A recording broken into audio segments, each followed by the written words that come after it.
Good morning. ಎಲ್ಲರೂ ಹೇಗಿದ್ದೀರಿ? ನಾನು ಸೂಪರ್ ಆಗಿದ್ದೇನೆ. ನೀವು ಕೂಡ ಚೆನ್ನಾಗಿದೆ ಅಂದ್ಕೊಳ್ತಾ welcome back to Agnya Pai Kannada vlog channel. Friends, walking ಹೋಗೋಣ ಅಂತ ಹೊರಗಡೆ ಬಂದೆ, ಬಟ್ ನೋಡಿ ಮಳೆ ಬಿಡ್ತಾ ಇದೆ ಸ್ವಲ್ಪ ಸ್ವಲ್ಪ. ಸೊ ಏನು ಮಾಡೋದು ಅಂತ ವಿಚಾರ ಮಾಡ್ತಾ ಇದ್ದೀನಿ. ಮಳೆ ಏನು ದೊಡ್ಡ ಇಲ್ಲ, ಅದೇ ಸಣ್ಣ ಮಳೆ, ಪಿಟಿ ಪಿಟಿ ಅಂತ. ಥಂಡಿ ಎಲ್ಲ ಆಗಲಿಕ್ಕೆ ಇಂಥ ಮಳೆನೇ ಸಾಕು ಅಲ್ಲ. ಟೈಮಿಗ 6 ಗಂಟೆ.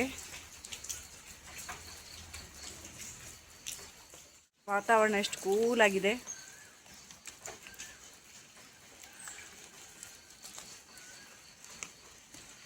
ಬನ್ನಿ ಒಂದು 4 ರೌಂಡ್ ಹೋಗಿ ಬರೋಣ ವಾಕಿಂಗ್ಗೆ.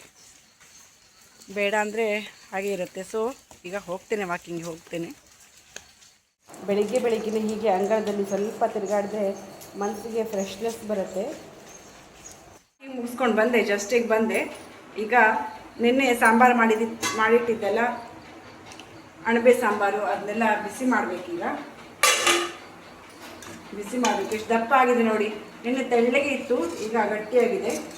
ಸ್ವಲ್ಪ ನೀರು ಹಾಕಿ ಅದಕ್ಕೆ ಇನ್ನೊಂದು ಸಲ ಬಿಸಿ ಮಾಡ್ಕೊಳ್ತೇನೆ.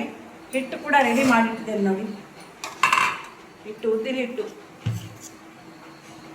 ಆವಾಗಲೇ ಹೋಗಬೇಕಿದ್ರೆ ಸ್ವಲ್ಪ ನೀರು ಹಾಕಿ ತೆಳ್ಳಗೆ ಮಾಡಿ ಹದ ಮಾಡಿಟ್ಟಿದ್ದೇನೆ. ಈಗ ಸ್ನಾನ ಮಾಡಿ ಬಂದು ಆಮೇಲೆ ಬ್ರೇಕ್ಫಾಸ್ಟಿಗೆ ರೆಡಿ ಮಾಡ್ತೀನಿ. ದೋಸೆ ಎಲ್ಲ ತೆಕ್ಕೊಳ್ಳೋದು ಆಮೇಲೆ. ಈ ಉದ್ದಿನ ದೋಸೆ ಎಲ್ಲ ಬಿಸಿ ಬಿಸಿ ಆಗಿ ತೆಗೆದ್ರೆ ಮಾತ್ರ ಚೆನ್ನಾಗಿರುತ್ತೆ ತಿನ್ನಲಿಕ್ಕೆ. ಸೊ ಬೇಗ ಆಗಲಿ ಅಂತ 2 ತವ ಇಟ್ಕೊಂಡು ದೋಸೆ ತೆಗಿತಾ ಇದ್ದೇನೆ. ಯಾರಿಗೂ ತಣ್ಣಗಿನ ದೋಸೆ ಇಷ್ಟ ಇರಲ್ಲ ಅಲ್ವಾ. ದೋಸೆ ಹಾಕ್ತಾ ಇದ್ದೇನೆ. 2 ತವ ಇಟ್ಕೊಂಡು ದೋಸೆ ಹಾಕ್ತಾ ಇದ್ದೇನೆ, ಬೇಗ ಆಗಲಿ ಅಂತ.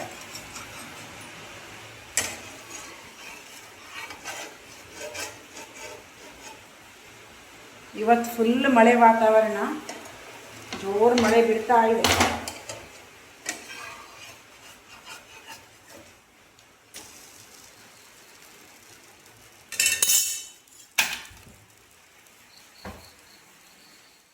ನಮ್ಮ ಅನಘಗೆ ಇವತ್ತು ತುಂಬ ಇಷ್ಟವಾದ ಬ್ರೇಕ್ಫಾಸ್ಟ್ ಉದ್ದಿನ ದೋಸೆ ಮತ್ತು ಮಶ್ರೂಮ್ ಬಾಜಿ. ನಮ್ಮ ಅತ್ತೆ ಇಬ್ಬರು, ಅನಘ ಇಬ್ಬರು ಕೂಡ ಬ್ರೇಕ್ಫಾಸ್ಟ್ ಆಯಿತು.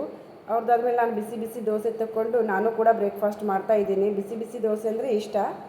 ನಮ್ಮನೇಲಿ ಇವತ್ತು ಮತ್ತೆ ಕೆಸುವಿನೆಲೆ ಪದಾರ್ಥ. ಇವತ್ತು ತೊಗರಿಬೇಳೆ ನೆನೆಸಿಟ್ಕೊಂಡಿದ್ದೆ, ಎಲ್ಲ ಕಟ್ ಮಾಡಿಕೊಟ್ಟಿದ್ರು ನಮ್ಮತ್ತೆ. ಎಲ್ಲ ಮಿಕ್ಸ್ ಮಾಡಿ ಕುಕ್ಕರಲ್ಲಿ ಹಾಕೊಳ್ತಾ ಇದ್ದೀನಿ ಈಗ ನೋಡಿ. ಮತ್ತೀಗ ಡೀಟೇಲಾಗಿ ಶೇರ್ ಮಾಡ್ತಾ ಇಲ್ಲ, ಯಾಕಂದರೆ ನನ್ನ ವ್ಲಾಗಲ್ಲಿ ನಿಮಗೆ ಆಗಾಗಲೇ ಶೇರ್ ಮಾಡ್ಕೊಂಡಿದ್ದೇನೆ ರೆಸಿಪಿನ. ಹಲಸಿನ ಬೀಜ ಆಮಟೆಕಾಯಿ ಕೂಡ ಹಾಕ್ಕೊಂಡಾಯಿತು. ಈ ಕಡೆ ಅನ್ನಕ್ಕೂ ಇಟ್ಕೊಂಡೆ, ಈ ಕಡೆ ಮಸಾಲೆಗೂ ರೆಡಿ ಮಾಡ್ಕೊಳ್ತಾ ಇದ್ದೀನಿ. ಮಸಾಲೆ ಕೂಡ ಸಿಂಪಲ್. ರೆಸಿಪಿ ಬೇಕಿದ್ರೆ ನನ್ನ ಚಾನಲ್ಲೇ ಇದೆ ನೋಡಿ. ಕಡಲೆ ಕೂಡ ಬೇಯಿಸ್ಕೊಳ್ತಾ ಇದ್ದೀನಿ. ಕಡಲೆ ಬೆಂದಿದೆ ಈಗ. ಫ್ರೆಂಡ್ಸ್, ನಾನು ಇವತ್ತು ಅಡುಗೆ ಕೆಲಸ ಬೇಗ ಮುಗಿಸ್ಕೊಳ್ತಾ ಇದ್ದೇನೆ. ಅನ್ನಕ್ಕೂ ಇಟ್ಟಾಯಿತು. ಆಮೇಲೆ ಇದು ಕೆಸು ಎಲೆ ಮತ್ತು ದೇಂಟಿಂದು ಸಾಂಬಾರಿಗೆ ಕುಕ್ಕರ್ ಇಟ್ಟಾಗಿದೆ. ಮತ್ತು ಅದು ನೆಂಚ್ಕೊಳ್ಳಿಕ್ಕಾಯಿತು. ಇದು ಕಲಿಸ್ಕೊಳ್ಳಿಕ್ಕೆ ಹೆಸರು ಕಾಳಿನ ಸಾರು, ಟೊಮೆಟೊ ಹಾಕಿ. ಆಮೇಲೆ ಬೇರೆ ಹಲಸಿನಕಾಯಿ ಫ್ರೈ. ಇವತ್ತು ನಮ್ಮನೇಲಿ ಅಡುಗೆ ಬೇಗ ಮಾಡಿಕೊಂಡು ಒಂದು ಕಡೆ ಹೋಗೋದಿದೆ, ಕುಮಟಾ ಹೋಗೋದಿದೆ. ಯಾಕೆ ಏನು ಅಂತ ಯಾರಿಗೂ ಗೊತ್ತಿಲ್ಲ, ಮನೇಲಿ ಯಾರಿಗೂ ಗೊತ್ತಿಲ್ಲ ಯಾಕೆ ಹೋಗ್ತಾ ಇದ್ದೀನಿ ಏನಂತ. ಎಲ್ಲರಿಗೂ ಸರ್ಪ್ರೈಸ್ ಇದು. ಏನು ಅಂತ ನಿಮ್ಗೆ ಹೇಳ್ತೇನೆ ನೆಕ್ಸ್ಟ್ ವ್ಲಾಗಲ್ಲಾಗಲಿ ಅಥವಾ ಇದೇ ವ್ಲಾಗಲ್ಲಿ ಕಂಟಿನ್ಯೂ ಮಾಡ್ತೇನೆ. ಏನಂತ ಹೇಳ್ತೇನೆ, ನೀವು ಗೆಸ್ ಮಾಡಿ. ಶ್ರಾವಣ ಮಾಸ ಬಂತು ಅಂತ ಅದಕ್ಕಾಗಿ ಹೋಗ್ತಾ ಇದ್ದೇನೆ. ಯಾಕೆ ಅಂತ ಗೆಸ್ ಮಾಡಿ. ಕೆಸು ಎಲೆ, ಆಮಟೆಕಾಯಿ ಮತ್ತು ಹಲಸಿನ ಬೀಜ ಎಲ್ಲ ಯಾವ ರೀತಿ ಚೆನ್ನಾಗಿ ನೋಡಿ, ಎಷ್ಟು ಚೆನ್ನಾಗಿ ಬೆಂದಿದೆ. ಈ ರೀತಿ ಬೇಯಬೇಕು. ಈ ರೀತಿ ಬೆಂದರೆ ಮಾತ್ರ ಮಿಕ್ಸ್ ಆಗುತ್ತೆ ಅದು, ಇಲ್ಲಾಂದರೆ ಚೆನ್ನಾಗಿರೋದಿಲ್ಲ. ಮಸಾಲೆ ಕೂಡ ಆ್ಯಡ್ ಮಾಡಿಕೊಂಡೆ. ಈಗ ಬೇಗ ನಾನು ಪದಾರ್ಥನ ರೆಡಿ ಮಾಡ್ಕೊಳ್ತೇನೆ. ಸ್ವಲ್ಪ ದಪ್ಪ ಆಗಿದೆ, ಇದಕ್ಕೆ ಸ್ವಲ್ಪ ನಾನು ನೀರು ಹಾಕ್ಕೊಂಡು ರೆಡಿ ಮಾಡ್ಕೊಳ್ತೇನೆ. ಈಗ ಈ ಕಡೆ ನೋಡಿ ಹೆಸರು ಕಾಳಿನ ಸಾರಿ ಕೂಡ ಇಟ್ಕೊಳ್ತಾ ಇದ್ದೇನೆ. ಬೇಗ ಎಲ್ಲ ಕೆಲಸ ಮುಗಿಸ್ಕೊಂಡು ಕುಮಟಾ ಹೋಗ್ಲಿಕ್ಕೆ ರೆಡಿ ಆದೆ. ಬಾಯ್.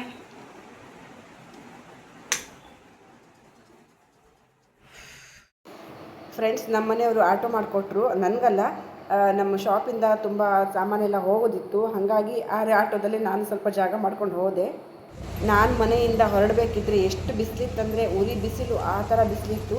ನನಗೆ ಹಾಗಾಗಿ ನಾನು ಛತ್ರಿ ಬೇಡ ಅಂತ ಛತ್ರಿ ತೊಗೊಂಡು ಬಂದಿಲ್ಲ. ನೋಡಿದರೆ ಮಧ್ಯದಲ್ಲಿ ಬಂದ ತಕ್ಷಣ ಎಷ್ಟು ಜೋರು ಮಳೆ ಅಂದರೆ ತುಂಬ ಜೋರು ಮಳೆ ಇತ್ತು. ಹೆಂಗೋ ನಾನು ಕುಮಟಾಗೆ ಬಂದು ಮುಟ್ಟಿದೆ. ನಮ್ಮ ಸ್ವಾತಿ ಕೂಡ ಇಲ್ಲಿ ಬಂದು ರೀಚ್ ಆಗ್ತೀನಿ ಅಂತ ಹೇಳಿದ್ದು. ನೋಡಿ ಕುಮಟಾಗೆ ಬಂದ್ವಿ. ಆಟೋನ ಮತ್ತೆ ವಾಪಸ್ ನಿಲ್ಲೋದು ಬೇಡ ಹೋಗು ಅಂತ ಹೇಳಿದೆ ಆಟೋದವನಿಗೆ. ನಾವಿಬ್ಬರು ಅವಳ ಗಾಡೀಲೇ ಸುತ್ತಾಡ್ತಾ ಇದ್ದೀವಿ. ಈಗ ನಮಗೆ ತುಂಬ ಕೆಲಸ ಇತ್ತು. ಸೊ ಹಾಗಾಗಿ ಎಲ್ಲ ಕೆಲಸ ಮುಗಿಸ್ಕೊಂಡು ನಂದಿನಿ ಕೆಫೆಗೆ ಬಂದೆ. ಇದು ಬಸ್ ಸ್ಟ್ಯಾಂಡ್ ಹೋಗೋ ರೋಡಲ್ಲೇ ಇದೆ. ಹೊಸ ಬಸ್ ಸ್ಟ್ಯಾಂಡ್ ಇದೆ, ಕುಮಟಾ ಬಸ್ ಸ್ಟ್ಯಾಂಡ್ ಅಲ್ಲಿ ಹೋಗೋ ರೋಡಲ್ಲೇ ಇದೆ. ಇಲ್ಲಿ ಒಂದು ಐಸ್ ಕ್ರೀಮ್ ತಿನ್ನೋಣ ಅಂತ ಬಂದ್ವಿ. ಹಾಗೆ ಒಂದು ಮಂಚೂರಿ ಕೂಡ ಆರ್ಡರ್ ಮಾಡಿದ್ವಿ. ಮಂಚೂರಿ ಕೂಡ ತಿಂತಾಯಿದ್ದೀವಿ. ಇಲ್ಲಿ ತುಂಬ ಟೇಸ್ಟನ್ನು ಫಸ್ಟ್ ಟೈಮ್ ಬಂದಿದ್ದಿಲ್ಲಿ. ಈ ಐಸ್ ಕ್ರೀಮ್ ನೋಡಿ, ಇದು ಏನೋ ಎಂಥ ಹೆಸರು ಹೇಳಿದ್ರು ನಂಗೆ ನೆನಪಿಲ್ಲ, ಟೈಟಾನಿಕೋ ಏನೋ ಅಂತ ಹೇಳಿದ್ದು. ನಿಮ್ಗೆ ಗೊತ್ತಿದ್ದರೆ ಕಮೆಂಟ್ ಮಾಡಿ ಏನಂತ ಹೆಸರು. ಹಾಗೆ ಇದು ಈವ್ನಿಂಗ್ ಟೈಮ್. ನಾನು ಅನಗಂಗೆ ಗೋಬಿ ಮಂಚೂರಿ ಪಾರ್ಸಲ್ ತೊಗೊಂಡು ಬಂದಿದ್ದೆ. ಅದನ್ನ ಈಗ ಬಿಸಿ ಮಾಡ್ತಾ ಇದ್ದೇನೆ ಅವಳಿಗೆ ಕೊಡಬೇಕು ಅಂತ. Hi, good evening friends. ನಾನು ಮಧ್ಯಾಹ್ನ ಊಟಕ್ಕೆ ರೆಡಿ ಮಾಡಿಟ್ಟು ಕುಮಟಾ ಹೋಗಿದ್ದೆ. ಅಲ್ಲೆಲ್ಲ ಕೆಲಸ ಮಾಡಿ ಮುಗಿಸ್ಕೊಂಡು ಬರುವಷ್ಟರಲ್ಲಿ 3 ಗಂಟೆ ಆಗೋಯಿತು. ಅಲ್ಲಿ ನಮ್ಮ ಸ್ವಾತಿ ಜೊತೆಗೆ ನಾನು ಗೋಬಿ ಮಂಚೂರಿ ಮತ್ತು ಐಸ್ ಕ್ರೀಮ್ ಎಲ್ಲ ತಿಂದೆ. ಸೊ ನನಗೆ ಹೊಟ್ಟೆ ಫುಲ್ಲಾಯಿತು. ಸೊ ಮತ್ತು ಊಟ ಬೇಡ ಅನಿಸ್ತು. ಹಾಗಾಗಿ ತುಕ್ಕದಿಲ್ಲ ಹಾಗೆ ಮನೆಗೆ ಬಂದು ಸುಮ್ಮನೆ ಮಲ್ಕೊಬಿಟ್ಟೆ. ಹೊಟ್ಟೆ ಹಸಿವಿರಲಿಲ್ಲ. ನಾವು ಮನೆ ಊಟ ಇವತ್ತು ತುಂಬ ಮಿಸ್ ಮಾಡಿಕೊಂಡೆ. ಯಾಕಂದರೆ ಇವತ್ತು ನನ್ನ ಫೇವ್ರೇಟ್ ಮಾಡಿಟ್ಟು ಹೋಗಿದ್ದೆ ನಾನು. ಗೊತ್ತಿದೆಯಲ್ಲ ನಿಮಗೆ, ನಾನು ಕೆಸುವೆ ಎಲೆ ಸಾಂಬಾರೆಲ್ಲ ಮಾಡಿಟ್ಟು ಹೋಗಿದ್ದೆ. ನನಗೆ ತುಂಬ ಇಷ್ಟ ಆಯಿತು. ನಾವು ಮನೆಗೆ ಹೋಗಿ ಊಟ ಮಾಡಬೇಕು ಬೇಡ ಅಂತ ಅಂದರು. ಹೋಗೋಣ ಅಂತ ಅಂದು ನಾವಿಬ್ಬರು ಹೋದ್ವಿ. ಹೊಟ್ಟೆ ತುಂಬ ತಿಂದ್ವಿ. ಆಮೇಲೆ ಮನೆಗೆ ಬಂದು ಹಾಗೆ ಊಟ ಬೇಡ ಅನಿಸ್ತು, ಹಾಗೆ ಮಲ್ಕೊಂಡೆ. ಅಲ್ಲಿಂದ ಪಾರ್ಸಲ್ 1 ಪ್ಲೇಟ್ ಗೋಬಿ ಮಂಚೂರಿ ತೊಗೊಂಡು ಬಂದಿದ್ದೆ ನಮ್ಮ ಅನಗಂಗೆ. ಅದನ್ನ ಈಗ ಬಿಸಿ ಮಾಡ್ತಾ ಇದ್ದೇನೆ. ಬಿಸಿದೆ ಚಲೋ ಅಲ್ಲ. ಹಾಗೆ ಮಶ್ರೂಮ್ ಬಾಜಿ ಕೂಡ ಬೆಳಿಗ್ಗೆ ಮಾಡಿದ್ದಿದೆ. ದೋಸೆನೂ ಹಾಕ್ಕೊಡ್ತೀನಿ ಅವಳಿಗೆ, 1 ದೋಸೆ ಮತ್ತು ಮಂಚೂರಿ ಎರಡನ್ನೂ ಕೂಡ. ನಾನು ಎಲ್ಲಾದರೂ ಹೋದರೆ ಏನಾದರೂ ತಿಂದರೆ ನಾನು ಅನಗನ್ ಮಿಸ್ ಮಾಡ್ಕೊಳ್ತೇನೆ ಪಾಪ. ಅವಳಿಗೆ ಹೊರಗಡೆ ತಿನ್ನೋದು ಅಂದರೆ ತುಂಬ ಇಷ್ಟ. ನಾವು ಎಲ್ಲೂ ಹೋಗೋದಿಲ್ಲಲ್ಲ, ಅಪರೂಪಕ್ಕೆ ಹೋಗೋದು. ಆದರೆ ಅವಳಿಗೆ ಈಗ ಎಲ್ಲೂ ಕರ್ಕೊಂಡು ಹೋಗೋ ಹಾಗಿಲ್ಲ, ಎಲ್ಲೂ ಹೋಗೋ ಹಾಗೆ ಇಲ್ಲ. ಯಾಕಂದರೆ 10th ಅಲ್ಲ, ಸ್ಕೂಲಿಗೆ ರಜೆ ಹಾಕಿಸಿಕೊಂಡು ಹೋಗೋ ಹಾಗಿಲ್ಲ. ಸ್ಕೂಲ್ ಮುಗಿಸಿ ಆಮೇಲೆ ಹೋದರೂ ಅವಳಿಗೆ ಅಷ್ಟೇ ಹೋಮ್ವರ್ಕ್ ಇರುತ್ತೆ, ಓದ್ಕೊಳ್ಳೋದಿರುತ್ತೆ ಮಾರದಿನ. ಮತ್ತು ಹೋಗಿ ಹೇಳಬೇಕಲ್ಲ, ಸ್ಟಡೀಸ್ ಎಲ್ಲ ಇರುತ್ತೆ. ಸೊ ಹಾಗಾಗಿ ಅವಳಿಗೆ ಎಲ್ಲೂ ಕರ್ಕೊಂಡು ಹೋಗ್ತಾ ಇಲ್ಲ. ತುಮಕಚಿ ಅಮ್ಮ ಇದೊಂದು 10th ಆದಮೇಲೆ ಬೇಕಿದ್ರೆ ಫ್ರೀ ಆಗಿರ್ತಾಳಲ್ಲ. ಸೊ ಇದೊಂದು ವರ್ಷ ಕಷ್ಟಪಡಬೇಕು. ಸೊ ಹಾಗಾಗಿ ಅವಳಿಗೆ ಮಂಚೂರಿ ತಗೊಳ್ತಾ ಇದ್ದಾಳೆ ಅವಳೆ. ಹಾಗೆ ಸಾನ್ವಿ ಕೂಡ ಬಂದಿದ್ಲು ನಮ್ಮ ಅನಗನ ಜೊತೆ ಮಾತಾಡಲಿಕ್ಕೆ. ಸ್ವಲ್ಪ ಹೊತ್ತು ಮಾತಾಡಿಕೊಂಡು ಆಮೇಲೆ ಹೋಗ್ತಾಳೆ ಅವಳು. ದಿನ ಯಾವಾಗಲಾದರೂ ಬರ್ತಾಳೆ ಅಪರೂಪಕ್ಕೆ. ಚೆನ್ನಾಗಿ ಬಂದೆ. 7:30 ಟೈಮ್. ಈಗ ನಾನು ಅನ್ನ ಕೂಡ ಬಿಸಿ ಮಾಡಿಕೊಂಡೆ. ಈಗ ಹಾಲು ಕಾಸ್ಲಿಕ್ಕೆ ಇಡಬೇಕು. ಈಗ ಮತ್ತೆ ನಾನು ರಾತ್ರಿ ತಿಂಡಿಗೆ ಏನೂ ಮಾಡ್ಕೊಳ್ತಾ ಇಲ್ಲ. ಯಾಕಂದರೆ ಮಧ್ಯಾಹ್ನ ಊಟ ಮಾಡಿಲ್ಲ. ಈಗ ಯಾಕೋ ಏನು ಹಸಿವೆ ಇಲ್ಲ ಇವತ್ತು.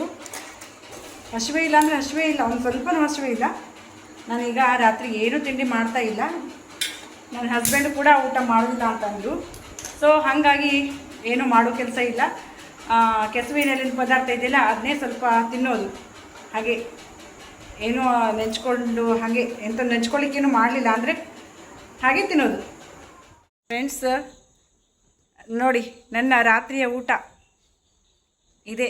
ನಾವು ಅನಗನ ಊಟ ಮಾಡಲಿಲ್ಲ. ಗೋಬಿ ಮಂಚೂರಿ ಇತ್ತು, ಅದನ್ನೇ ಸ್ವಲ್ಪ ಬಿಸಿ ಮಾಡಿ ಆವಾಗ ತಿಂದಿದ್ಲು. ಮತ್ತೆ ಇತ್ತು ಸ್ವಲ್ಪ, ಈಗ ತಿಂದಳು. ಊಟ ಬೇಡನೇ ಅಂತ ಅಂದ್ಲು. ಇವತ್ತು ಯಾಕೋ ಎಲ್ಲರ ಮೂಡು ಯಾಕೋ ಸರಿ ಇಲ್ಲ. ಯಾಕಂದರೆ ಯಾರು ಊಟ ಮಾಡ್ತಾ ಇಲ್ಲ. ಮೂಡ್ ಸರಿ ಇದೆ, ಯಾರಿಗೆ ಊಟ ಸೇರ್ತಾ ಇಲ್ಲ ಅಷ್ಟೇ. ನನ್ನ ಫೇವ್ರೇಟ್ ಇದು. ಹಾಗಾಗಿ ನಾನು ಇಲ್ದಿದ್ರೆ ನಾನು ತಿನ್ನೋದೇ ಇಲ್ಲಾಗಿದೆ. ಹಸಿವಿಲ್ಲ, ಅದು ಆಸೆಯಿಂದ ತಿಂತಾ ಇದ್ದೇನೆ. ಹೊರಗಡೆ ಹೋಗಿ ಹೋಟೆಲಲ್ಲಿ ಏನಾದರೂ ತಿಂದರೆ ನೋಡಿ ಹಸಿವೆ ಇರೋದಿಲ್ಲ, ಯಾವ ರೀತಿ ಹೋಟೆಲ್ ಊಟ ಅಂತ. ಸೊ ಐಸ್ ಕ್ರೀಮ್ ಮತ್ತು ಗೋಬಿ ಮಂಚೂರಿ ತಿಂದಿದ್ದೆ. ನನಗೆ ಮಧ್ಯಾಹ್ನನೂ ಊಟ ಇಲ್ಲ, ರಾತ್ರಿ ಊಟನೂ ಇಲ್ಲ. ಹಾಗಾಗಿ ಹೇಳೋದು ಹೋಟೆಲ್ ಊಟ ಎಲ್ಲ ಮಾಡಬೇಡಿ, ಮನೇಲೇ ಊಟ ಮಾಡಿ ಬಿಸಿ ಬಿಸಿಯಾಗಿ ಅಂತ ಹೇಳೋದು. ಆದರೂ ಅಪರೂಪಕ್ಕೆ ಹೊರಗಡೆ ಹೋದಾಗ ತಿನ್ಬೇಕು ಅನ್ಸುತ್ತೆ ಅಲ್ಲ. ಏನು ಮಾಡೋದು, ಆಸೆ ಒಂದು ಕಡೆ, ಆರೋಗ್ಯ ಒಂದು ಕಡೆ. ಏನೂ ಮಾಡಲಿಕ್ಕಾಗೋದಿಲ್ಲ. ಫ್ರೆಂಡ್ಸ್, ಇಲ್ಲಿಗೆ ಈ ವಿಡಿಯೋನ ಎಂಡ್ ಮಾಡ್ತೀನಿ. ವಿಡಿಯೋ ಇಷ್ಟ ಆದರೆ ಒಂದು ಲೈಕ್ ಮಾಡಿ, ಶೇರ್ ಮಾಡಿ, ಕಮೆಂಟ್ ಮಾಡಿ, ಚಾನಲ್ನ ಸಬ್ಸ್ಕ್ರೈಬ್ ಮಾಡ್ಕೊಂಡು ವಿಡಿಯೋನ ನೋಡಿ. Thank you.